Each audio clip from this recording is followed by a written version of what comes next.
সোনা বন্ধু তুই আমারে বোতা দাও দিয়া কাইটালা পিরিতের খেতা দিয়া যায় তা দইরা মাইরালা।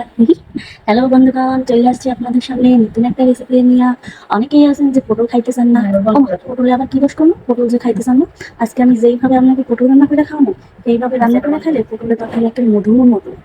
যাই হোক, কথায় চলে আসি। এই যে আমি 3টা পটল নিয়ে নিয়েছি, কারণ আমার বাড়িতে তেমন মানুষ নেই, আমি একাই খাবো। এখানে আমি পটলগুলো ভালো করে খোসা ছাড়িয়ে ভিতরে আতুরিয়ে যদি নাড়িগুড়ি বাই করে নিয়েছি।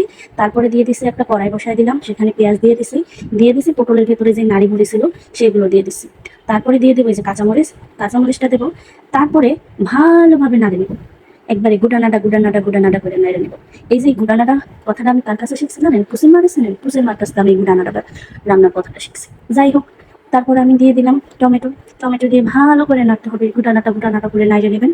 ভালো করে নাড়ার পরে যখন এই পেঁয়াজটা ব্রাউন কালার হয়ে যাবে তখন নিয়ে আসবেন।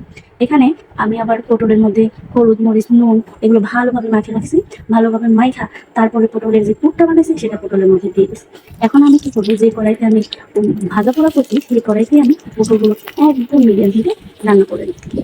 যাই হোক, কথা বলতে বলতে একটু আমার মিডিয়াম হিটে রান্না করা শেষ। এখন চলে যাচ্ছে ওরা। এই যে দেখেন, এখানে আমি এখানে ডাল ভর্তা বানাইছি, ডিম ভাজছি, আর ওই যে পটলের ডিমটা দেখছেন কত সুন্দর হয়েছে। তোমার মতো যারা এইভাবে পটল রান্না করবেন বাড়ির সবাই কিন্তু আঙুল চেটে পুটে খাবে।